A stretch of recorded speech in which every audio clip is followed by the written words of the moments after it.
like I was saying before, I do want to introduce myself really quick because I haven't yet. Only in that small introduction thing I have on like my Instagram or like the intro to the Facebook. But for those of you who don't know, my name is Mike. And just to sort of break the ice on it, because I kind of want to be as unfiltered as possible here, and just to openly state that I'm not like married to any of my opinions. It's more of just, a learning process when it comes to having a guest on and learning what they have to say. A lot of communication is kind of what I'm working on the most. But without further ado, ladies and gentlemen, Natalie Hamel. What's up, guys? Did I say Helm? Is it Hamel? Hamel. H-A-M-E-L. I was thinking last night, don't mess that up, because on Anoops, you Anoops, did. I did it. I was like, what the hell? Literally, though, I can't introduce her without introducing her as one of the most ambitious strength and conditioning coaches / trainers / fitness coaches that I've ever known and have had the pleasure of working with in the time being in the industry. Because that's really, as you know, something that you don't often get to have, because it's a very frivolous field. People kind of like, oh, I love working out. And then they get like a cert, and then they kind of just work out, and then, their influence kind of doesn't reach really that far with it, So it seems like you've really carried that torch for a very long time, and you've been doing this as long as I have. Mm-hmm. Yep. And still crushing it. And that's kind of something I wanted to talk about, as I was mentioning before. The coronavirus and all this shutdown has really opened up like new avenues for people like yourself and who are training. And now that we've been out of work, I see all these, you're doing an awesome job keeping people motivated with social media. Like what's your secret with that? Well, I always wanted to get into the online training, but you have to establish a group of people to follow you. So when you first start training, people are like, oh, I'm going to make $100,000 my first 2 years of training. Ooh, that's a hard dream. Well, if you want to go into training, just know that you won't be a millionaire right away. You have to be okay with taking a massive pay cut. And that's in the beginning. Not forever, but in the beginning, because again, you're like any coach, you're providing a service. So your net worth is your network at that point, and how well you're able, and that applies in a lot of different business instances, and how important it is to be somebody who's able to communicate with lots of people. I don't care what you're doing, that's going to really determine your level of success. But when it comes to training, that's all that your success depends on, is really your level of ability to communicate with people. Well, and when I first went into it, like my goal was like, oh, I'm going to take women, make them look really good in a bikini. Yeah. Right? That was like my... That's everybody's goal. Like, yo, you're going to get ripped. Right? That was my goal. And then like, shout out to Sam Smalley Photography. Yes. Have her like take photos and stuff. Shout out to Sam. And then like the more years you're in the industry, it's like, that's not what it's about. Yeah, I know. I want people to live longer and move without pain. Yeah. Well, that's kind of the centerpiece of what the establishment I was working for there in Springfield. I don't know if I really want to mention their name, but because in two regards, I it was a rough place to start working, but it also taught me everything I knew to get to where I am today. So I appreciate them for that. Though I will say the worst thing about that place is that they centered all of their fitness around vanity. And when you're kind of going for that, it's just a road to disappointment, like constant disappointment, because you're like, oh, I've been putting in all this work. Because again, when you haven't been working out for a long time or ever, and then you start working out for like 2 weeks straight, sounds like a millennium for people who've never worked out, right? And then they're looking in the mirror expecting like, high, having high expectations for minimal effort.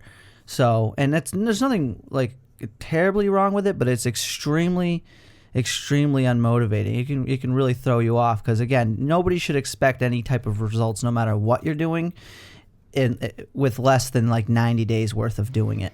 You know what I mean? I'm like, if I had the 3-month policy, 4-week body, I'd be richer than Jeff Bezos. Yes, but it doesn't happen. Make the fat pill. What is that? That was that everybody's wishing there's a pill that could.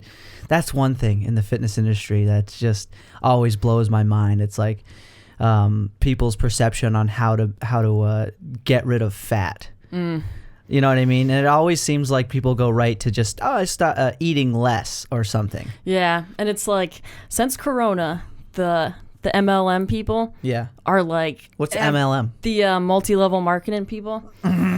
Like I don't saw say your any thing. names. Did you see me jump in? I was like randomly on Facebook when you did a live thing, and I'm like, go Nat. Dude, not to mention any names, but they're all in my inbox. Yes. Oh, I've had that happen through my clients at the first place that I worked. They would like try to tag me, and it's always a pyramid scheme. And the products like coincidentally suck. Oh, they're horrible, and they're like, super expensive. Yeah, it's like it's a terrible gimmick because you would think at least it provide like a really good product and to the point where you're like, maybe I should sell this if it's that, but I don't know. Yeah, I mean, you can make a quick dollar, but then, then the people aren't going to see results because then they're going to stop taking it. Yeah. And then they're going to gain weight back again. It's like an endless cycle. Yeah, you would think, too, if they're selling products, they wouldn't be, like, building people's expectations up to see the results in that. See results just from taking supplements is not possible at all. And a lot of these people portray themselves to be able to provide people with results just by taking the supplement. So it seems like they just want that first time buyer, like one purchase and then that's it or something. It's right. Weird. So they hop in my DM. They're like, "Hey, you want to join my team?" Blah blah blah. I'm like, I've been building relationships for 5 years. It takes a long time. To like build clients. Like when you first become a trainer, you're like, "Oh, everyone's just gonna want to train with me." I know that doesn't happen. Yeah, exactly. So it's like years and years of building. So I'm not gonna ruin that. No, I know. Pyramid scheme. I know that would suck because then it's like, oh hey, thanks for working out with me. Do you want to try this? Gatorade, but it's not called Gatorade. It'll make you jacked. Yeah. Oh yeah, and that too. It'll make you fit in 3 days or something. I don't know. Yeah. Yep. So so I've been seeing like all the cool like workouts you've been given. Any advice to people who are out there who might want to also be trying to stay connected with people and provide them with routines? And I'm asking actually personally for myself, like, what are some strategies that you found really useful in delivering routines to people? Well, it definitely helps that I've met a lot of people in the 5 years I've been training. But it's really important to just stay true to your beliefs. Yeah. And like your training style. Yeah. Don't be like, oh, we're going to do CrossFit one day, and then the next week I'm having you guys do Pilates, because now I'm on the Pilates train. Yeah. So just like stay true to who you are, and people see that you're genuine. Yeah. And they'll follow you. Yeah, I was going to say, because it's such a trial and error type of field. Like, and I say that as in, what works based off of what you've done for yourself, and it's so smart to try to apply that because you know exactly how it's going to be applied. You know what I mean? Like how you can apply it. Or like, for instance, say you're really good at doing a certain exercise, like a squat or something, just to be extremely basic. You know really well how to cue that as well, or explain that to somebody verbally or through text. Because that's one thing, one element I guess you kind of miss out on when you're doing exercises for people through the internet. Is that level of communication might be broken down as an instructor. But if you know how to really explain something to somebody because it's worked for you for so long, you've been able to really test that out. Oh, it's practice. I mean, I've learned cues just from having people do a squat, and I couldn't get them to do it correctly. So I'm like, okay, what should I say to them? Yeah. So you just learn it over time. Yeah, I really... Deadlifts. That was a tough one to learn. That one with women. Yeah. I'll give you this one. Yeah. Have you seen Legally Blonde? I think so, but it was a long time ago. Yes, I watch it when before the gym reopens and do the bend and snap. Oh, yes. And all the women are like, oh, okay, I got like this. Makes more sense. Like, boom, perfect deadlift. That's funny. Yeah, I have to I really have to confess to, just in the time working where we work now, I've learned more than anywhere else too, and that's been super helpful when you're around a lot of people that are like that. That's what I don't get, because it seems like a lot of people will go out of their way and put all this time into becoming a personal trainer through a certificate, and then not really get into the field. They just stay with the at-home environment, which is fine too, because it's again very that might be how the industry changes a little bit. That's why I started doing it's smart. my it's so side smart. thing. So I'm like, well, I think everyone's going to come back to our gym. Well, that's the one thing that's nice about our gym, New England Functional Fitness, is that no matter what, you're going to need fitness professionals. Mm-hmm. You know what I mean? Like, I hate to compare it to like doctors or something, but in the same way, you can't expect people to know how to diagnose and treat themselves. So that's why there's establishments that have people like doctors and nurses that can do that for you, and you can go there in the instance that you really need that, really need obviously a professional touch in that sense. So in the same way, there's a lot of people where you could, I'm sure you've run into this, where they have a really hard time understanding what's going on, and that personal relationship with them would make a tremendous difference if you could be with them while they're doing it, especially to flatten that learning curve. Oh, yeah. Because some people, it might take them years to learn how to squat, even if you tell them verbally, or even if you show them in a video. Mm-hmm. You know what I mean? So the unfortunate side of what's happening is that gyms might not be as, like I heard Gold's might even be shutting down. They closed a bunch of places. Yeah. Because, what are you going to do? Like, there's no going around, or there's no promising people that environment is clean. Mm-hmm. Now, with a personal training facility like ours, it's very easy to, and I don't want to say convince in a bad way, but it's easier to keep that place clean, so it's more convincing. Even if people are skeptical, they have a better understanding of how it can be clean, because we only have as many people as there are coaches in there usually, unless there's a class, of course. Mm-hmm. And so if, say, the amount of clientele that are in there is the same ratio as professionals, you can expect that same level of cleanliness, because all those people are also cleaning up after the clients. Oh, yeah. So back to the at-home version, the at-home model and the establishment model, a lot of these people are going to still need to be able to learn or have a continuum. Oh, yeah. And that's the beauty about why it's been such an awesome learning experience, and such an awesome experience just from a coach and client perspective, because we've been able to work with people like athletes or post-therapeutic patients and continue. Because here's the thing with therapy that I've noticed is that the best and the worst thing about therapy is that it works, right? Totally. The reason why it's the worst thing is because you only get to do therapy for so long. So the beauty about personal training establishments or facilities is that you can take that continuum and keep doing it, right?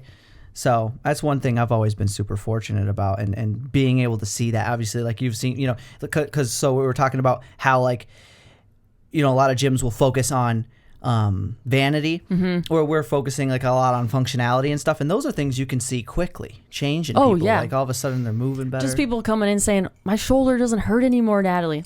That's the best thing ever. It is the best thing ever, hands down. So many people, and it's just a matter of them doing something a little bit different, working on their posture, working on the way they move. Even just the things I feel like we say verbally help people recognize what their body's doing when it's doing something as simple as walking.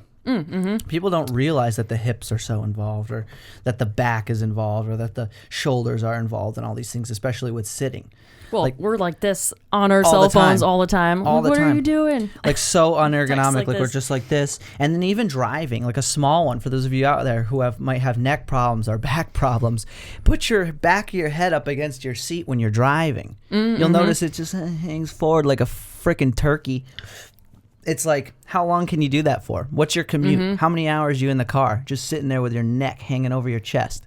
Oh, people are always in pain. My back hurts. My knee hurts. I'm like, well, do this. Stretch your quads. Yeah. And they're like, well, yeah, I know. That's just it's a level of motivation and a level of knowledge, so that way people can feel like and understand that there's very easy methods to implementing these things into their lifestyle, because at first it can be a pretty big change for people.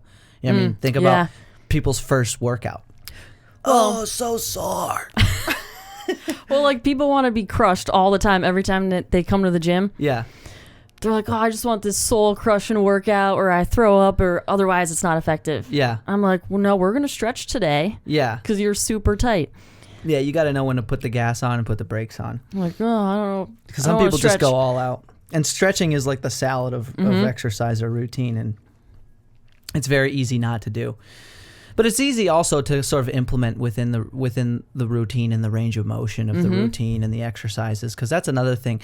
Who was that guy? Were you there when that guy came in and did like a seminar at ATI? No. He was like, he wrote a book called Don't Stretch. What? Yeah.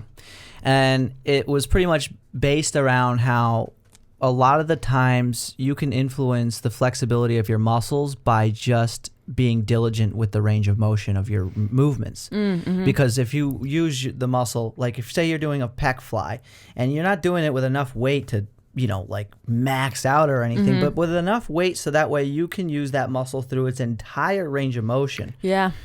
Without compromising the shoulder or anything like that.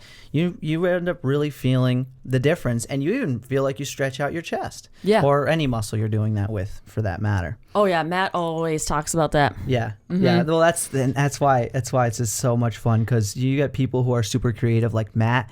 Like, I stick to what I really know very well, so my routines aren't too diverse when I'm doing them with people. Like, it's obviously based off of who they are and stuff, but Matt will constantly, with all his clients, keep it very creative, which is awesome. And I try to watch too, because I learn from everybody. I learn from all you guys and Preston, and like I'm trying to watch. I'm like, what's Matt doing over there? But I have a client, so I'm like, keep doing your glute bridges. Yeah. You're like, what? Check this out. Matt's got somebody in the rafters. Yeah. Wow. He has to do all crazy stuff. Oh, and by the way, too, I got to mention, we got a young Jamie today. Jameson Lolos, our number one podcastee. Yep. I watched that one. I'm here. I'm ready. He's killing it. We haven't needed him yet, though. But I pulled a couple things up. Cool. You don't need to interject. Yeah, I know. I wonder what is. So, what do you got up? Like, as far as the industry, is there anything that's changing entirely? Gold's Gym and 24-Hour Fitness are filing for bankruptcy. Yeah. Planet Fitness is 24-Hour Fitness? yes. Did we mention that already in this podcast? That what's that place next to ours? Next to our gym? Yeah. Oh, you might not. What's it called? There's a place right next to ours that just closed too. Well, I know Power Clean. Power Clean. East Long Meadow. Power Clean. I don't know where in East Long Meadow. Yeah, it's right down the road from us. Oh. And they sucks. and they had like a lot of people on board there. No, anyway, back to the online thing. I always go way off topic. Yeah, same. So, It's a disease. No, okay, so it was like, quarantine started. Yeah. So I'm like, okay, 2 weeks maybe. I'll just sleep a little bit more or something, And then it kept getting pushed off and pushed off and pushed off. Right. So I'm like, I might have time to do this. Yeah. Because I've always wanted to dabble in the online stuff. And so I proposed it to people. And it's mostly people I've trained before, so I know like their form is good and stuff. Yeah. So I'm not like worried about them. But so I just started a private Facebook group. I record the workouts, and then they can do it whenever. Yeah. Okay, so similar to what like we're doing. Yeah. What's your platform you use? YouTube? No, Facebook. Facebook. And for those of you who don't know too, check out Natalie's Instagram. And I'll even tag your Facebook as well. Your Facebook page, NatFit. I haven't really been using that. Okay, because Jeremy's What's the best way to get to you? For those Instagram. of you who want to get after it and get Instagram. ripped. Instagram is the Stay at best. home jacked. Yeah, seriously. No, it was actually Jeremy that came up with NatFit. Yes, I might have been there when you guys were talking about that. I think we were hiking. I was like, I'm becoming a trainer. I got to come up with some. Yeah. He's like, NatFit. Yeah. And I was like, okay, well, when I'm rich, you won't get any of the money, just so you know. Come in and take credit. I came up with that name, by the way. Freaking Jeremy. Jeremy's AWOL. We haven't seen him in 1,000 years. Well, technically, we're related, so I guess I probably should give him some fraction credit. of a percent. A fraction. We're like second cousins, Yeah. so if we were first cousins, it'd be more. Jeremy's like the guy who, like, when the war was over for like 5 years, they found him staggering out of a shed. And it's like, is the war over yet? Like, yes. What was that? Wasn't that a thing? I have no idea if this is even true. That is true. So in World War II, It was World War II. Japanese people, right? Japanese people who were still like fighting in the bush like 20 years after the war was over. The war's still going on. He's got like gloves on and a mask. Is he gonna He won't intern? watch this. Come back. Oh, He never watches these. is he gonna intern once we? Yeah, I mean, I'm sure the guys reached out to him. I haven't heard from him personally, but he's super helpful. The guys love him on Saturdays, you know. So hopefully he comes back in when we can open, and hopefully we can open July 1st, which would be only a few days after this airs. Well, we're in part 2 of phase 2, so I think July. Well, it's like gas 6th. and brakes with this whole thing. So they're saying personal training with restrictions, but the technicality is that personal training is considered by, and this is all bureaucracy, so it's considered to be like you going outside with somebody and training them or going to their home. But the fact that we're brick and mortar and we have an establishment makes us a gym. I don't know. Yeah. Tim, one of our clients, I won't say his name, Tim, he said that the Y is opening on the 1st, like we were just talking about. And if that's the case, for their spin classes, if that's the case, we might be able to start opening up. And Anoop just texted you said? Mm-hmm. Yeah. So essentially, we'll try to contact everybody as much as possible, as many people as possible, see if we can get them back in, with the exception of our classes. Right. Right. But that's gonna be the tough part, is really getting people back in. But that's huge that you've been taking advantage of this time and doing and sort of building an online platform. Yeah. You know what I mean? Because that's something not only you can carry with you forever, and the experience of that. Like this is sort of a product of two things. This podcast, of way too much time on my hands. Right. Right. And the fact that I have all this experience with social media and branding and creating something virtual. I just dumped it into this because I was bored. Yeah, I mean, I feel like if you don't come out of the quarantine either learning something new or doing something new. Yeah, when I saw that meme, I fucking put a shirt on. I was like, I'm going outside. All right, now's my chance. Gather up my Did online. you share that? Were you the first one to share that? Or was it Forrest? I think Anoop shared it too. Oh, he shared mine. Oh. Yeah. And I shared it from Copycat. one of these guys. I forget it. It was you? It was like Forrest. I think it was Forrest. It's just like you have all this time and we're always saying, I wish we had more time. Yeah. You work 40 hours a week. Yeah, if you're not crushing it right now Yeah. because you don't have enough time, you're a lazy fuck. No excuses. Sorry. I mean, come on, dude. If you're not an essential worker and you've had 3 months and you're not like twice the human you were, this is like... If you don't come out of this stronger, faster, smarter, your what were you spine should be doing? sticking out of your back. Well, it's like I got so sick of Netflix.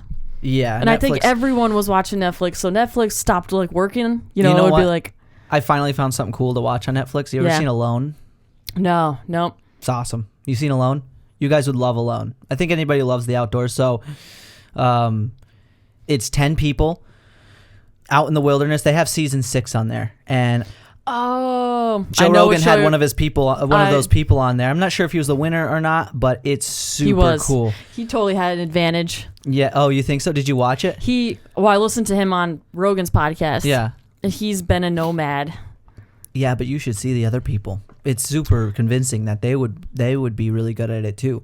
All these people, like, you should see how resourceful they are at making traps out of like sticks, and these traps are working. Like, imagine making a trap out of sticks and then there's like a dead squirrel, and you're like, that's food. Yeah. It's kind of gross because they show you everything, like they're eating the squirrels and the rabbits, and this guy finds a dead fish and eats the eggs and stuff.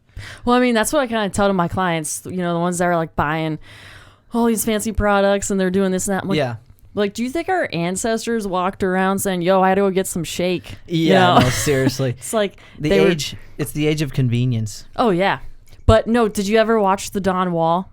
No. I told you to watch it. You did? Mm-hmm. What is it? It's on Netflix. It's called The Dawn Wall. Because you watched Free Solo, right? Yes. Yeah, Free solo was great. that one was crazy, but this one's crazy too. I felt like I was I felt like I was in my own little mind when I was out in Arizona, because like the hiking out there requires climbing. Yeah, Like if you yep. want to get to the cool spots, like just like bouldering, but nothing crazy. Like maybe the highest wall I scaled was like 15 or 10 Yeah. feet. You know what I mean? And if I'm 5 whatever, that's a third. I'm a third of the height. So it's like. So what's that about? Well, I forgot the name of the guy, but Jameson might know. Yeah. What's the name of the movie? It's Don Wall. Forgot the climber's name. But Does he know Alex Honnold? Is he like one of the one in the? Alex Honnold was inspired by him. Mm-hmm. No way. So this guy, He's old fashioned. Caldwell and Kevin Jorgensen. What's it? Tommy Caldwell and Kevin Jorgensen. Tommy, yep. Caldwell. So he just picked it up because his dad used to rock climb. So as a kid, he'd go to like the rock wall gyms and stuff like that. Yeah. So then he just got into it. But he was hiking overseas somewhere. I totally forgot where. But him and his girlfriend, a couple other friends got held hostage Yeah. and like almost got killed. In the movie? Yeah. In real life, they went rock wall climbing. Where? Jameson's gonna know. In this place, so by like people in that society kidnapped them? Yeah, so they were rock wall climbing. They got held hostage for like 6 days or something. My God, where were they? Like And the Middle East? I think so. And so, That's probably where all the good climbing is. Some of the most beautiful places on Earth are like the most hostile. it was for amazing. Human activity wise. So he has to like push one of the guys off of a cliff to like save his girlfriend and his friends. Oh my God! So is it a movie based off a true story? It's a kinda? documentary, It's a yeah. documentary. Okay, Yep. so it's with all the. So he talks about it. Wow.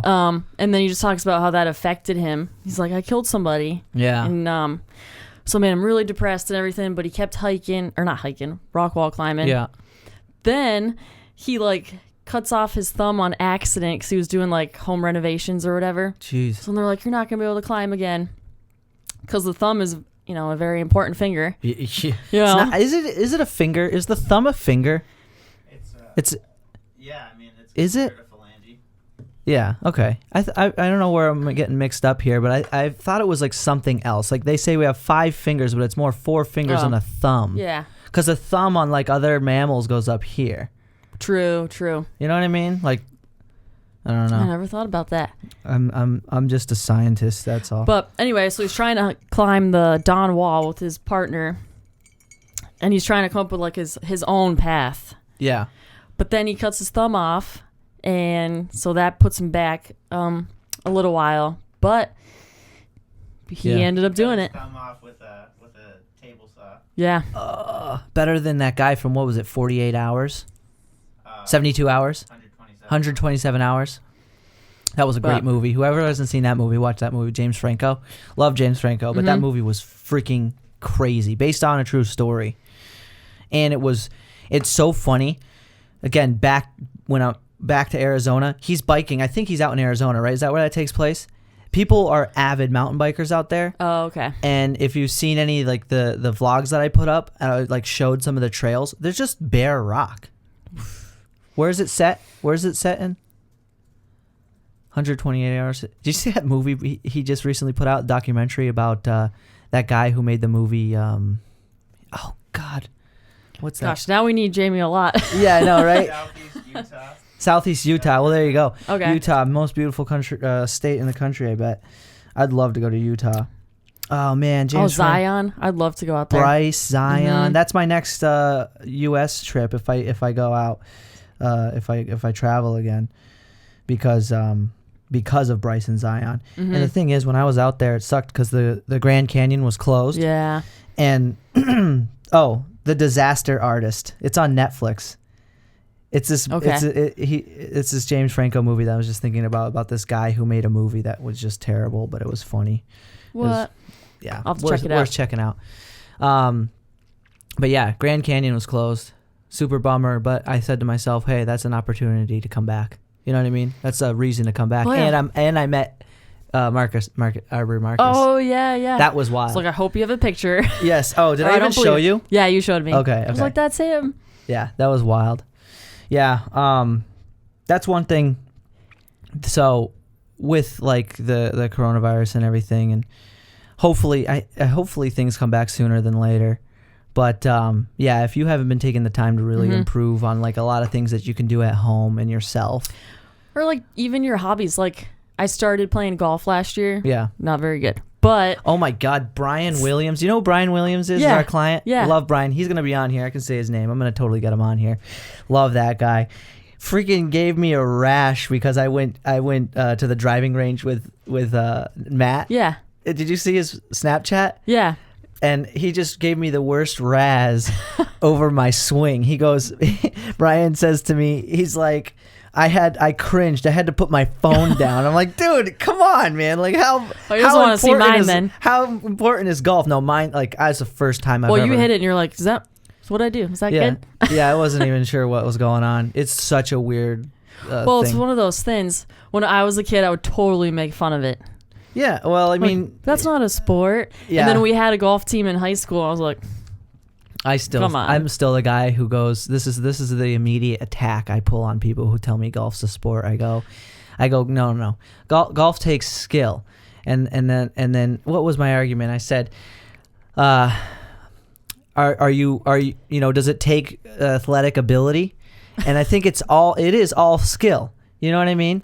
And so I go, is chess a sport? Oh gosh. So that's my thing. You know what I mean? Okay, my grandfather was like, because and the main reason why I wanted to get into it was spend more time with my dad and my grandfather. He's in his 80s.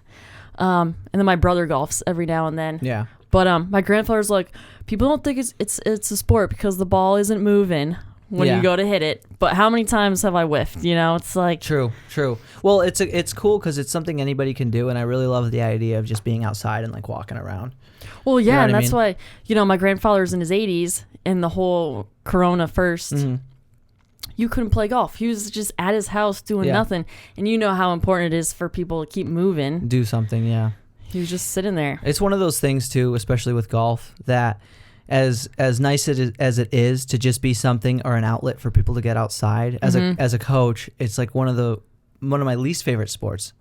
Oh, because you got to get into it. No, what I'm saying is when you're dealing with people who have an injury related to golf. Oh, it's so hard to get them because you with golf have no choice, or we'll say very little choice, to use any other side of your body. You're literally firing the same group of muscles at the same time every single time. Well, and I was even thinking sciatica and all these different issues because we're coaches.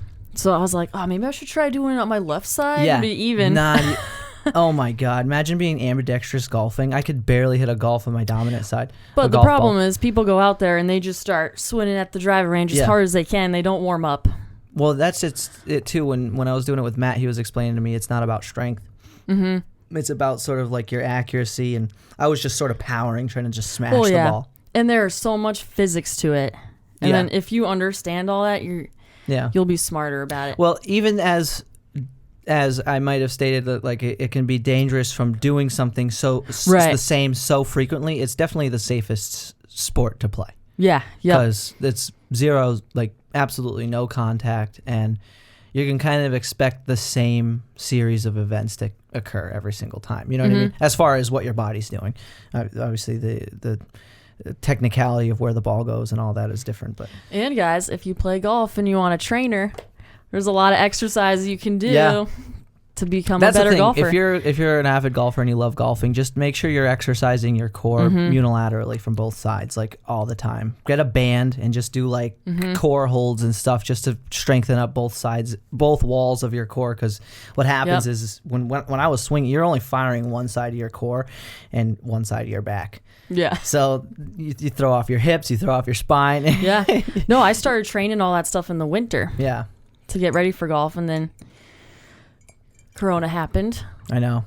Craziness. We're living through interesting times. Definitely some of the most historic times we've ever seen. Following Corona, we have a movement going on too.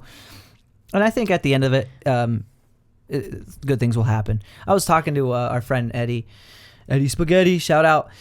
And I was like saying, it's one of my favorite memes. I got this from a meme rather, but it says, hard times make strong men, and strong men make good times. Men, women, whatever. You know, the whole makes strong people. Yeah. Strong people make good times. You know what I mean? Unfortunately, the cycle then continues. It says, and then good times make weak people. Weak people make hard times. But well, it's like, New Year's Eve 2019. You're like, I'm going to do this in 2020. Oh my God. We were crushing it in the beginning of the year. We were. There was literally the best 2 months that New England Functional Fitness has ever seen. Like, in its short lifetime. This was not a part of my New Year's resolution. Yeah, I know. But like, honestly, as much as, and I think I've stated this before, as much as I could sit here and complain about, oh, this isn't open, that isn't open, and this whole virus thing sucks. I mean, I've benefited greatly from it. I'm healthy. My family's healthy. And I've been able to have all this time to, for just mental health. Right. Because that's another thing most people. So if you're looking to get into the fitness industry, know that you're going to have to be okay with a huge level of stress and a huge level of anxiety. I think that's one of the first things that I asked you when we first started working together, and one of the first things that was asked of me when I started working there. Trevor sat down and he goes, "How are you under stress?" And I said, "I'm good." You know what I mean? Like, what else are you going to say?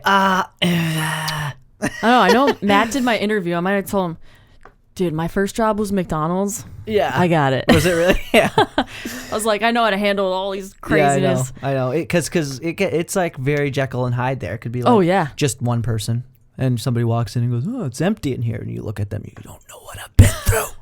So many clients have said that to me. Oh, nothing's going on in here. It's like a freaking madhouse in there, like 5 minutes before that same person who walks in and tells you it's quiet, and you're just like, yeah, let's try to keep it that way. Dude, like Friday mornings are always the craziest. And it's just you and I. It's a zoo. It's like, and like people start piling in through the door.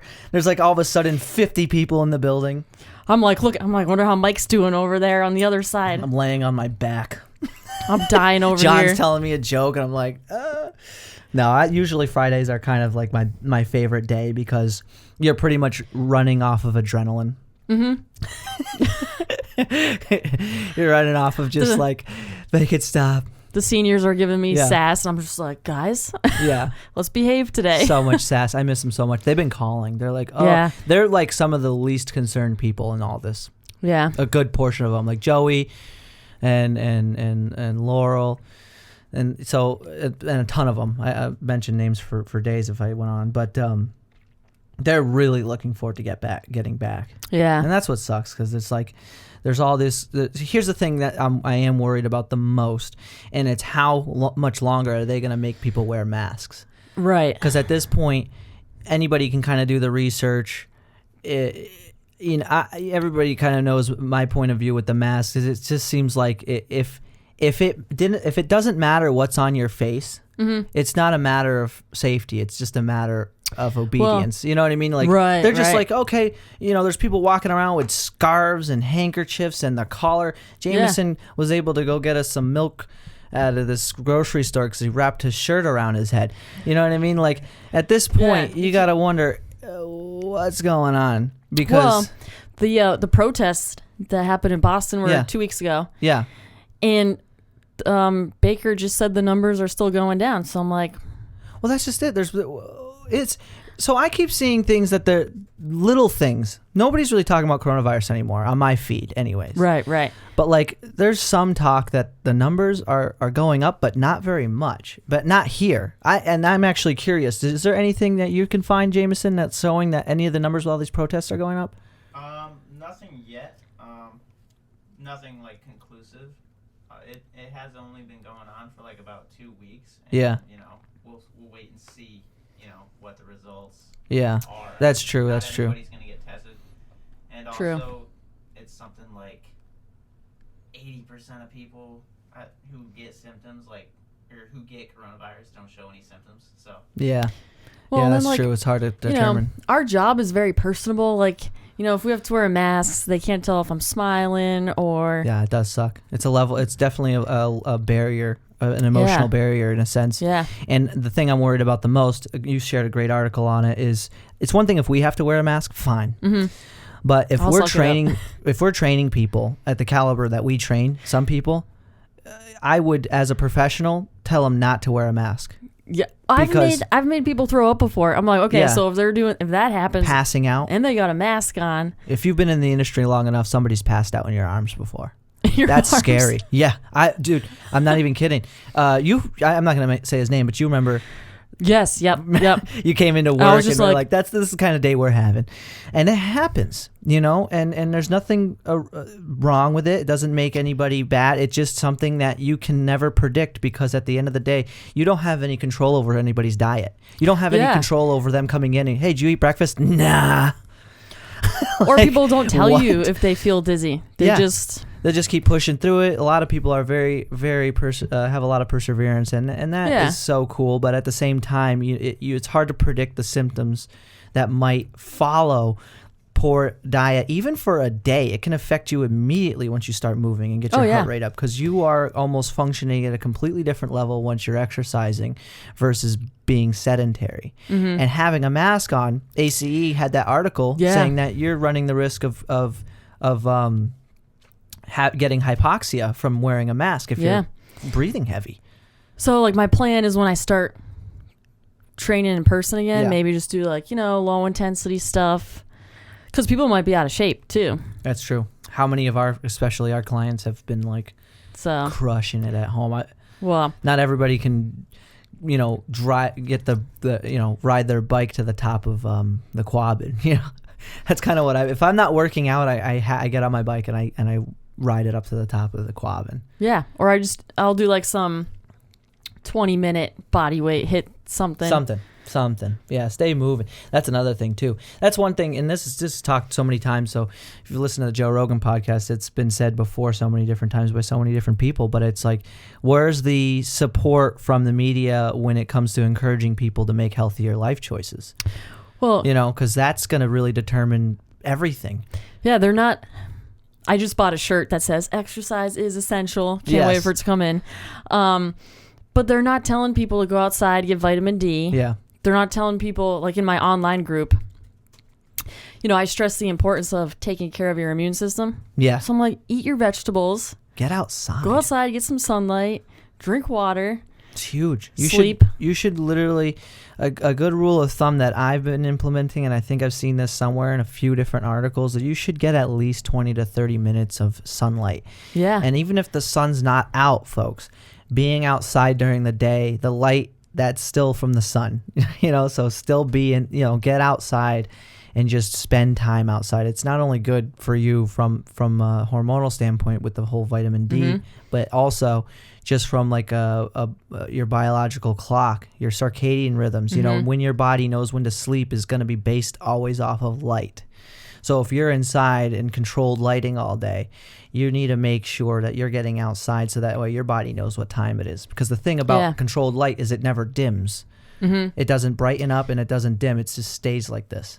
Oh, I mean, we're on our cell phones till like, 10, 11 o'clock at night, watching TV. Till the end of time. All that blue light. Yeah. I know. So I have bad. everything. That's the nice thing about technology these days is you can limit that blue light. Yeah. But I think there's still some, to be completely honest. But yeah, I'm like, don't go outside and get sunburn. Don't do that, guys. Yeah. But, Especially out here, there's a lot of pale folks. So Right, sunscreen. and then in the winter too, it's like supplement with vitamin D or something. Yeah. So we don't get as much sunlight. Right. What do you got there? 70% of the U.S. has a deficiency in vitamin D. Yeah. 70% of vitamin the D. U.S. 70% of the U.S. is deficient. And then what is it? There's even a more staggering. It's not only that they're deficient, but there's also a statistic saying that there's a severe deficiency in some people. Yeah, I think if you have darker skin. Yeah, especially up here. It's like you only have so many months, and out of a month in New England, I think there's about, there's 11 days, up to 11 days that could be raining. So you're looking at close to, if not over a third of your month that doesn't really have that much sunlight. I've been trying to go, because normally we're working 8-hour days, so I'm trying to go outside as much as I can right now. Yeah, big time. That was the nicest thing about getting out there to Arizona. Always, it was never cloudy. Sun all day long, just soaking it up. And that's one thing too that kind of sucks, because I feel like personally for me, I get affected a little bit because I typically will have a darker complexion. Right. And when that winter hits and I can't get the same amount of sunlight that I think my body is just biologically used to because of my genetics, Yep. I definitely feel a tremendous difference between winter. The person who I am going in and coming out of winter is different than the person I am going in and coming out of spring and summer. Oh, definitely. I don't want to wake up in the morning in the winter. I'm just, everything goes to shit. It's definitely. We made it through this winter, Mike. Yes, we did. This winter was so good. No snow. I don't know if you like snow, but if you don't like snow, it was a good winter. Hate it. It was pretty much smooth sailing all the way through. Be like Tom Brady and go to Florida. I know. That's another big thing. Big news there. I'm Okay, not a sports fan. Tom Brady started this, just Yeah. throwing that out there. Like when I had heard that, and then everything's just been downhill since. Yeah, I know. It's kind of like the Tom. juju that set the tone, and everything's just been falling apart. What? I cannot even imagine what July brings. Like if July doesn't bring like a super volcano or an asteroid, who's the guy? There's somebody now saying too that the Mayan calendar was wrong. It's the 21st. I mean, sorry, the 2021 instead of 2012. Great. So next year. So next year in December, we'll all be waiting patiently. What is it, December 21st? Yeah, I don't know. What was I thinking? But yeah, I wonder what's going to happen with football and basketball, hockey. Did you hear what happened with Chris D'Elia? Yes, I did. I couldn't believe it because we were just talking about his stand-up. And sad news, man. If you're a Chris D'Elia fan, here's the thing with Chris D'Elia. I'm a huge fan, but not of his stand-up. Never liked his stand-up. I thought it just was like too goofy. But him as a person is freaking hilarious. If he's on a podcast, you're gonna laugh. His podcast, hilarious. I know. I just love he owns everything that he does, and I love this persona with it. Granted he's a little cocky and all that, but at this point, it sucks to see something like that happen. For those of you who haven't seen it, unfortunately, he has a lot of allegations for underage promiscuous activity, I guess, with like texting girls. I don't know how he's going to come out of it if he does, but usually that's the end of it for texts. For comedians, because like that's all you are as a comedian, and you're in the spotlight like that, and then you get all those allegations. It totally stinks too, and it's like someone that you like. I know. Well, dude, then you hear something like that, you're like, no. I know. It was such a bummer. I was like, don't even tell me. At first I was a little mad. I'm like, come on, because here's another thing with that. Anybody can kind of sort of come out and be like, oh, this person said this to me 10 years ago. Oh, yeah. You know what I mean? And a lot of dudes get framed for that these days because it's easy. If you're a dude, it's easier to get framed for something like that. And I say framed if that's the case. I'm not saying that in every case that's true, but it definitely... It's not the easiest thing being a guy sometimes. Like I was thinking about the other day, like you can't just go up to a kid and be like, hey, what I mean? Like if you're a guy, it's like you don't want to, you can't be as friendly as you'd like to be sometimes. Right. But no, that sucks. Did you see Fighter and the Kid? No. Yeah, they just recently. You've watched the podcast ever, Fighter and the Kid? Do you know that podcast? Oh, it's with Brian Callen, his friend Brian Callen, and I'd like Brendan that one. Schwab. It's a good podcast, but they came out and said something about it. But yeah, sucks. It's one of those things where it's like, and in no instance would I ever really defend like somebody who's obviously being promiscuous like that. But Joe Biden's an example of somebody who I question, because like he's 70 something, and I'm just trying to be a devil's advocate for the people who are saying he's like a creep. He's 70 something year old man. Mm-hmm. So I don't know. Is that creepy? Like if you're 70 years old, do you even have a sex drive? Cause like I don't know, we'll have to ask him. Joe, what's going on? He was on like The View the other day apologizing for like hugging women, and I'm not I'm not really political. I'm definitely not supportive. I don't know anything about Joe Biden, to be completely honest, besides the fact that he's got a lot of really creepy videos out there. But at the same time, you wonder, you get this old guy, he's like, oh, little kids, oh, hi. But you know, as back to being a man, you can constantly put that sexual undertone with everything. Right. Like one of our clients, won't name names, but you know who I'm talking about. Yeah. He's like said some stuff that's like funny, but I'm like, if you were like the same age as me, there's no way you could have said that. Yeah, seriously. But like you're old. So I'm like, oh, that's funny. I know. Yeah. I'm like, well, I know you can get away with it. Yeah, I know. It's just a crazy world these days. Yeah. I mean, if that's not even crazier. So in that instance, we're looking at that guy as being a potential candidate to run the U.S. Yeah. Yep. Out of everybody in the United States, and there's so many brilliant minds, we have these two terrible options. It's like, how does this happen? Who do I vote for? 8 women have accused Biden.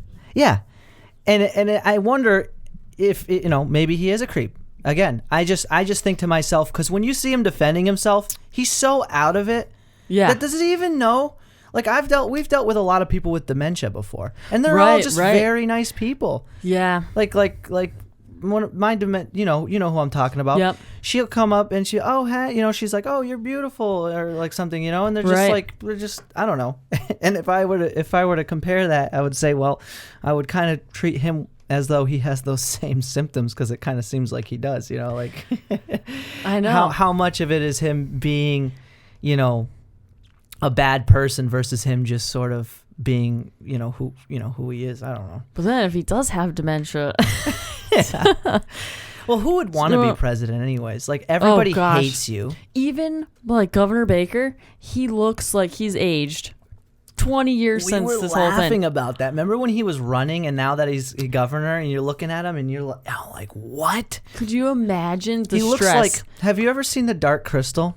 No, I gotta make a list. You have to watch The Dark Crystal. For those of you who have seen The Dark Crystal, you know exactly what I'm talking about. It's when the freaking Skeksis don't have the juice from those people, and then they just shrivel up. So the antagonist group in The Dark Crystal are called the Skeksis, and they're these like freaking creepy working birds. Shout out to Jim Henson, Rip, biggest coolest dude ever. He's the one who created like the Muppets and all that, and they would drink the juice from, I forget what the species was called, the imaginary species, but when they didn't have it, they would just like shrivel up and turn into like they'd be like 100 times older all of a sudden. So the only thing keeping them alive was drinking this juice that they would take. It was pretty much the life force from another creature. Oh man, it was like really bad. That's like Game of Thrones. You didn't watch Game of Thrones, right? I didn't. I heard one of the witches awesome. Is like really old, but she wears this necklace, makes her look super young. Yeah, that's kind of like who's the antagonist from Ariel or The Little Mermaid?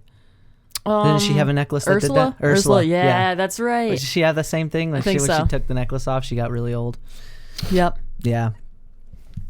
All right, now we know what's what about the Disney World. What else were you looking up over there? Oh,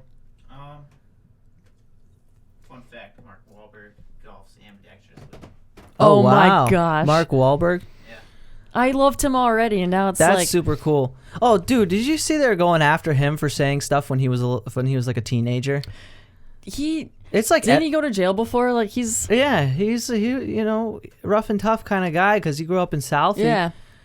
Boston's not a forgiving place to grow up. I mean, that's the thing. It's like when you're famous, people try to dig up that's stuff what I'm saying. all the time. Like Kevin Hart, remember he wrote something on Twitter like years ago. Yeah. And someone dug it up. Yeah, I know. Oh, yeah. Remember? Something about like if his son was gay. Yeah, it's like... And he said he would smash a dollhouse over his head. The fact that you have time to go find that old tweet. And then take it so far out of context that it's like, this is who he is, and this is what he lives by. Yeah. Like, are you sure, or is he a comedian?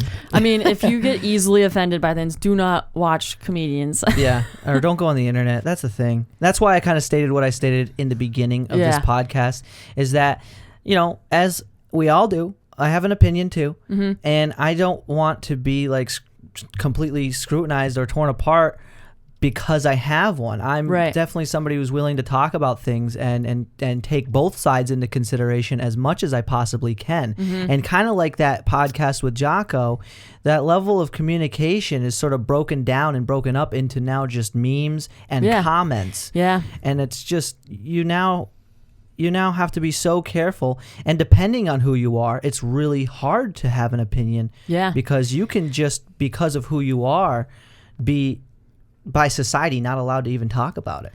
Yeah, and it's like there's the right side and the left side, and it's like you have to choose a side. Yeah, and it's like I like being in the middle, because once you're too far to one side, you've sort of, obviously lost your way. And it's like, you can have your own opinions, but we should be able to have different conversations, because that's how you learn stuff from other people. Yeah, you got to be open-minded, because some Exactly. people will like shut you out. Completely. Yeah, because she believes in this. Oh, He's no, we're not friends anymore. Yeah, no longer valuable enough to talk to. Yeah, it's like, you can learn a lot from other people, and then maybe your views would change too, based on conversation. Well, these times too are like really hard to sort of beat. I mean, this is like probably the worst time to ever start a podcast. Just because like no, I mean, people have time to listen to it. That's true too. Though it's like, I do definitely feel, especially when the camera's on and the mics are on, like to say everything that I'd want to say. Right, yeah. Because, where before everything was sort of left up, but like these are just such heated times with the presidency, with the movement, even with the coronavirus. And that's just it. Everybody treats it like a religion. You know what I mean? There's only one way or the other. And the fact that there's a radical there's like a radical group of people coming up now makes it really hard, because if you're in the middle, you could be hated by both sides. Because with any type of radical movement, there's radical opposition. Yep. And so if you're somebody who kind of takes both sides into consideration, you can get heat from both sides as well. I know, like I refuse to post stuff on social media. Like, I don't say I'm not gonna fight with you on social media. I'm the king of holding my tongue these days. But I try think we not all to have. share anything. Everyone that we work with, we're all like. Yeah. Well, at first too, like I was like super like just salty about the whole mask thing, as simple as it is. But like at the same time, I think we're all. The nice thing is that we're all understanding what's going on. But even though our opinions are all different, we still can get together and feel confident in being around each other, because there's plenty of people who have shut themselves out from the world completely. Yeah, right. It's like you still got to pay attention to what's going on. Right. But I think like... Or like won't leave the house, you know what I mean? Yeah. Like my grandfather's sister, no. I think she's like orders her food and they ship it to her house, But I think what you and Anoop had talked about is like you, Anoop, and Matt are three really different people. Yeah. And of course, you're not going to agree on everything, but it's like you have to be able to talk about it. And I mean, I know I've learned so much from all three of you. Yeah. Well, it's a learning experience, because the nice thing is, and this is just by coincidence, all of us have very similar amounts of experience in the field. Right. And what we're trying to strive for is that collective educational build up where we all can sort of learn from each other. I'm hoping to get Preston in here too, because Preston's very quiet. Right, and I know, like I always try to talk to him. I'm like, I know there's a lot in there. He's such a great guy to talk to, though, because I worked with him for like a year and a half, because he came in not too long after I started working there. Right, and so we got to work together for a little bit. But he's definitely got a lot of great concepts and a lot of great training styles, and definitely one of the favored, in my experience working there, seemed to be one of the favored coaches. So that, and hence why we ended up bringing him on, because he's just really good at what he does. Oh yeah, I mean I've worked at a couple places, and you meet so many. Yeah. It's like you watch some coaches and you're like, I would never do that with a client. Oh, I even think back to when I first started. I would never do that same stuff again. I remember in the 2 years that I worked for a big box gym type gym, I probably saw 20-25 people come and go. Oh yeah. Fired, and then, quit. It's like a war zone out there. And it's like, which, you make a lot of your money off commission and stuff, so it's like you're gonna have to be a little cutthroat sometimes. But some trainers have the mentality that I know everything, I'm better than all of you. Yeah. And it's like, if you're not constantly learning, then you're going to stay the same coach that you were when you started. Exactly. And that's one thing I'm so grateful for, in that in our environment, it seems like it's almost impossible not to learn. Oh, yeah. Because not only do we get to learn from each other, but we're skin tight right next to a clinic. Mm-hmm. So we get to talk and communicate and collaborate with our with the physical therapists of our clients and all so it's a very, very sound and tight system in that way. Because like how How long have you been working with us? Since August. So August. I would have been working a full I year in know. August, but in 4 days. It's June. Yep. In 4 days, it'll be our 1 year anniversary. what? Right? I have to have like a FaceTime party, I know, guys. Zoom party. Woo! Half the year we've been out, but Go team. we'll still be here when we're back, when everything's back. Well, I mean, I can't imagine for you guys, like the excitement when you started the business. Oh, You know. it was fun, exciting, but it was hard work. Yeah. So a lot of it's hard to. It was one of those things that was hard to enjoy, but it was fulfilling the whole way. I don't know what Right. it was hard to enjoy in the sense of celebration, but easy to enjoy in the sense of fulfillment. Like you Yeah. always felt like something was Totally. happening and moves were being made. And I mean, because it took us, I talked to Anoop about this. It took us like 6 months, if not more, between him, Matt, and myself to get everything set up just from a paperwork standpoint. Oh yeah. And That's then when brutal. we finally got that done, it was like we're looking around and I remember the very moment that happened, because it was one of those things where you felt like you did it, right? It was like finally. But at the same time, there had never been a point in our lives that at least in my life, I can say that we've had to do, been okay with having to do more work. Like Right, there's right. never a time where more things were needed to be done at that point. We hadn't even started when we finally absorbed the business. It was like now we got to get paint on the walls. Now we Yeah. got to set up all the contracting systems and the scheduling systems and the website and the directories. You know what I mean? Like, so that way you can type in our name at least and find us. Like, all those things weren't even done. And for a brief moment, we felt like, oh, we did it. But it was Well, I like remember we're seeing not you even started. at like my old job, and I'm like, you just bought a gym? Yeah. Like, how awesome is that? A stroke of luck. I made sure too to thank a lot of people who influenced that in my life, because it's funny how things happen. You know what I mean? And it goes to I mean, I can vouch for you know how some people say dress for the job, not the job you have, but the job you want. Yep. Less though in the dressing part, but more so in the in your presentation and who you are. Be the person you want to be for the job you want. Don't be the person who has the job you have. You know what I Right. mean? Yep. So I was, in a weird way, in a point in my life, prepared to move on. Because, like, I remember at one point, I'm like, oh, I need a new job when I was working for that first place. And so I, refined my resume and all these different things. And then ran into Meg Bradley, and she was telling me about this gym. And then I just ended up going there. And then That's awesome. And then not too long after, Trevor Dorian, who you finally got to meet, was like, hey, you want to buy this place or something, or would you want to be a business partner? And I was like, sure. I was very comfortable with the pay at the time, so I wasn't gonna tell him no, but I was like, okay. Well, and this industry is so hard. Yeah. Because a lot of times you're working off commission, you don't get any benefits. So I mean, even when I was first starting, if my mom listens to this, sorry mom, well, my mom was like, why don't you just go work at a bank or something? Go work at a bank. That's kind of what I was thinking of doing. Health insurance, all stuff. And I was like, no, Mom, I'm going to do what I want to do. Yeah.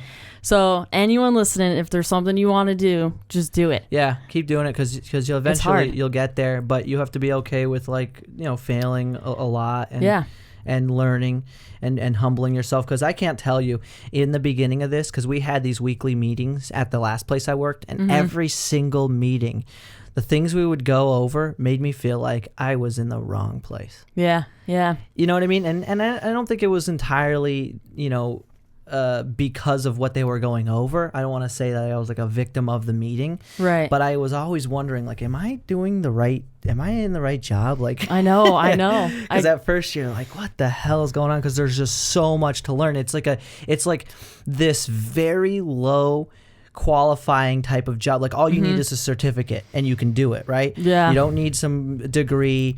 It helps to have a degree, but my point is the kind of information that you need is I was working with people who had master's degrees. You know what I mean? Yep. So you could go so far into it and have a master's in kinesiology or something like that, and do the same job as somebody who has just a certificate. Yeah. So it's definitely So if you're looking for a trainer, I would suggest find someone that has a lot of years of experience. yeah, because a lot For of sure. trainers unfortunately don't have very much, but at the same time, The turnover rate for personal trainers is 80%. yeah, The I believe it. industry average for all that's, I think it has to be. 17%. What's that? The average for all industries is 17%. Oh my gosh. All industries across the world. Yeah. So the average for all, so Jamie Dew over here is telling me, if you didn't hear it, because that's actually astounding, Yeah. is that the average for all industries, the turnover rate average is 17%. For fitness instructors, coaches, trainers, 80. So 80%. And that makes complete sense because, like I said, I'm not bluffing when I say when I was at the place I used to work, Yeah. 25 people in 2 years, if not more, saw them come and go. I think out of all my years, you're probably like one of the only ones still Yeah. doing it. Yeah, there's not many people. I know a lot of people, as you probably do as well, Yeah. who got their personal training certificate. Trying And to think. some of them didn't even do anything with it. One. Yeah. And the ones who did only might have lasted like 3 months. And that's the scary thing, too. So if you're in fitness, do not get a job at a gym that doesn't have personal training. Because if you're going to be stuck front desk, you're just spinning your Yeah, wheels. forget it. You're spinning your wheels. $12 an hour. $12 an hour, no experience. Clean the locker rooms. That was the one thing that I could appreciate because where I was, even though I wasn't getting paid that much because it was only based off of sessions. Right. And that's why we never went with a session model like I kind of explained to you. It's nicer to go into the establishment and be paid as an hour as a professional on deck because the pain of being somebody who's at work and then has these hour-long gaps and you're making, a goose egg Or you only for work in hours the morning. for the day. It just sucks. Go And, home, yeah. come back. Oh, the worst. Oh man, double shifts. That's one thing. That's a pain I've forgotten. I'm a very forward-thinking person, so I'm It's glad common. I don't look back on that. But I mean, man, gyms are dead in the middle of the day. they usually are. I mean, there were a lot of times where I totally questioned myself. Oh my gosh, what am I doing? Yeah. I'm making no money.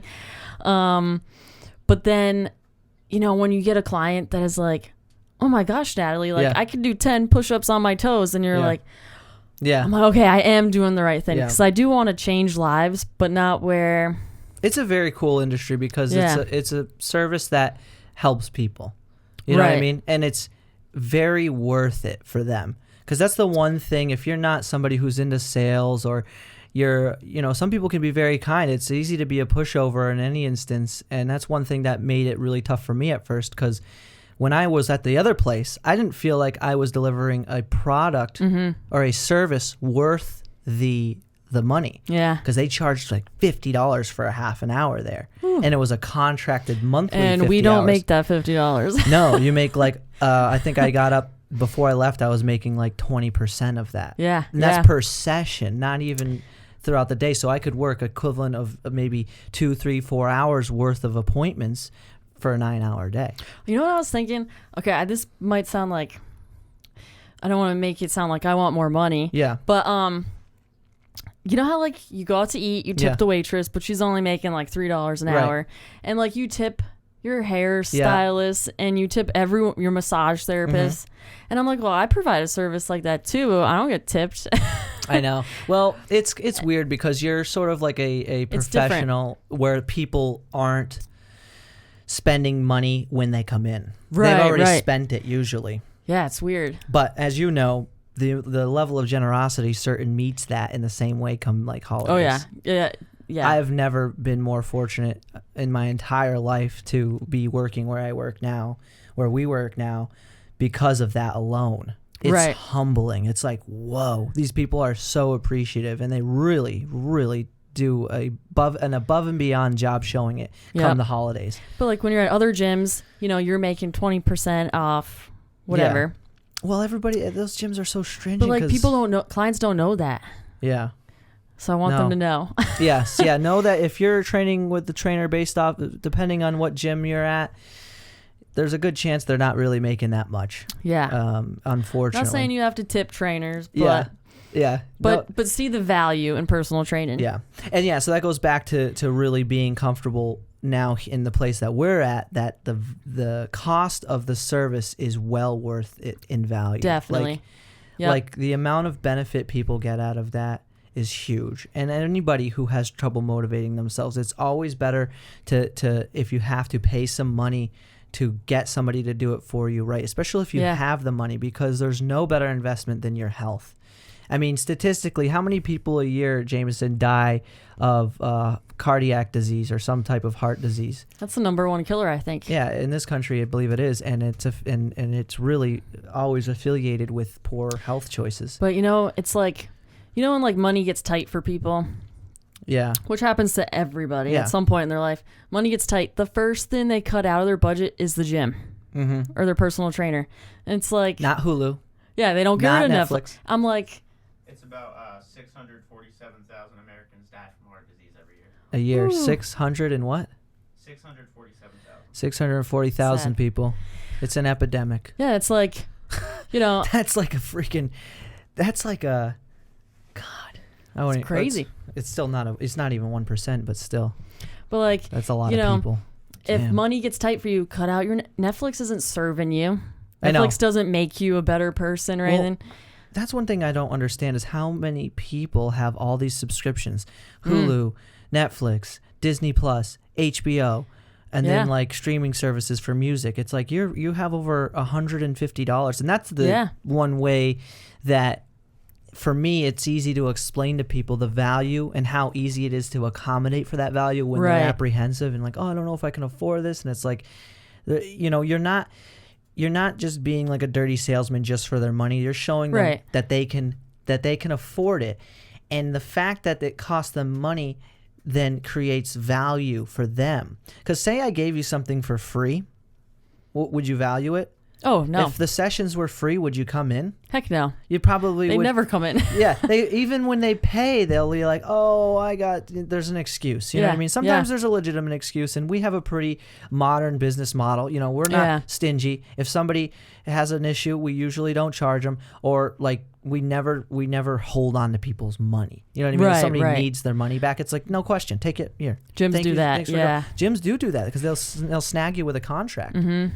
That's why I wonder how many some of these businesses, especially the place where I used to work, they had 11 establishments. Oh, a lot of gyms are like 2-year contracts. Yeah. So. And then there's a buyout on that contract. Right. If you want to get out of it. I remember the place I used to work, if you didn't want, even just for a once a week appointment, you would have to pay like $250 to cancel the 6-month contract. Nuts. Yeah, and it's like, or when people have a gym membership and they don't go. But like gym owners don't care. They're like, oh, whatever. Yeah. But like if people are paying me and they're not showing up, I'm like, yo, where are you? Yeah. Let's get in here.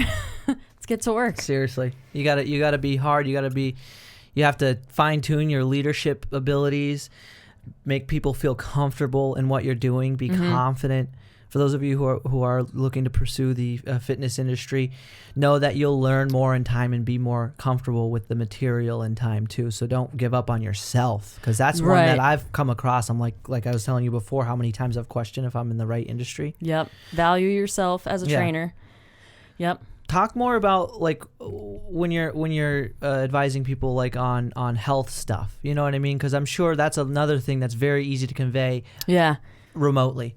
Well, first of all, like being a female, and I train mainly females, it's all body image. Well, women are always, it's statistically, brutal. Jameson, you could even check this out, are more healthy than men usually, because they take more care of themselves. Yeah, but I mean, that's what, right? Well, that's actually that's the oddity about today's industry, because before it was more of a male-oriented thing, like fitness. Right. Yep. Now it's more of a woman-oriented thing. Cause especially group exercise, stuff like that. Exercise. But when people come to me and I'm fat and this and that, or when people are like super negative. The life expectancy for a man is 73 and for women is 80. Yeah, Ooh. 70. So women have about seven more years on men. But life expectancy wise, and that's in the U.S. or in general. That's in the U.S. U.S. That's actually not bad. 80 in the U.S. So what? Should marry younger guys? Yeah, I know, right? That's so funny, too, because on average, women are always younger than the male. Yeah. And the male always dies 7 years before they do. So they're probably like, woo, freedom. No, but, and people are like coming to me, I want to look. When people I've had say to me, I want to look like you. I'm like, well, first of all. Yeah, it's tough. That's already impossible. So I'm like, if you're coming to me and you want to look like a Kardashian, just get that out of your head. That's not going to happen. Right. Unless you have like millions of dollars. I'm like, if you're doing it for the reasons like, hey, I want to play with my kids. I get tired when my kids are running around. And you're doing it because it's going to be a lifestyle. Yeah. Then, then we're good. Yeah, definitely be ready to make it a lifestyle. For those of you who are looking to make the jump and looking to change your life around for the better, 100%. It's best not to expect to look like somebody, but you can expect, and it takes time, but you can expect to look 10 times better than you do right now. Absolutely, but it's like, it can't be 4 weeks. Interesting fact. Fun fact. Fun fact time. Fun fact. Average weight of women aged 20 years and above is 170 pounds, according to the CDC. In the U.S.? Wait, what's that? Average weight of women, according to the CDC, aged 20 and above, is 170 pounds. That's the average weight? That's not pretty good. heavy. Yeah. That's super heavy considering. I was about to say, that's kind of that's super heavy too, considering with females they don't have as much muscle mass.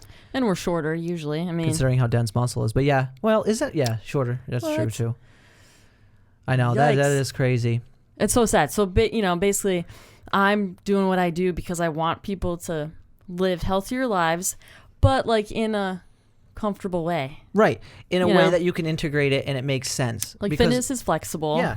Well, here's some things to take into account. I spoke with Ryan about this too. If you guys saw the Ryan McQuaid podcast, because he's doing bodybuilding on the side and being an electrical engineer and all these awesome things, is that you can't avoid eating or drinking water. Yeah. And right there, if you can get those 2 things down that you have to do to be alive. Oh, let's make it 3. Sleeping. Mm-hmm. Those 3 things down. Say you hate working out. At least work on your eating and your sleeping. And, of course, staying hydrated. Like, you shouldn't... Is that thing on, by the way? Or did that die? I think it's on. Here, could you check? I hope so. There's a red light in there. Oh, my gosh. We've said some good stuff. No. Did it? Yes. Oh, the worst nightmare. When did it die? I don't know. No. That's all right. We can keep going. Is it recording audio? Yeah, it's recording audio. Just I'll just put the logo. It was like there was 2 bars left, so I was figuring, because like 1 bar goes away. But anyways. So we got audio. Okay. So. Well, we'll wrap this up. What were we talking about? Fitness. Yeah, fitness has to become part of your lifestyle. Huh? Yeah. It's got to be a lifestyle. It can't be like, I want to work out for 2 weeks, stop, do it again, 2 weeks. Yeah, I know. Yeah. Well, here, we'll wrap this up since the camera's dead. I don't know how long we've been going with it dead, but most of the people, or some of the people listen to this anyways, it's just audio. But definitely check out Natalie's Instagram. Show her some love. What's it? Nat Fit? I think it's Nat_. Nat _fit 430. 430, and that's on Instagram. You can check out and follow along with her stuff, pro tips. Okay, you can get the scoop, and all that. So thank you guys so much for listening. Thank you guys so much for tuning in. Please subscribe if you like it, and we'll see you next week. Yeah, it's been fun. Peace.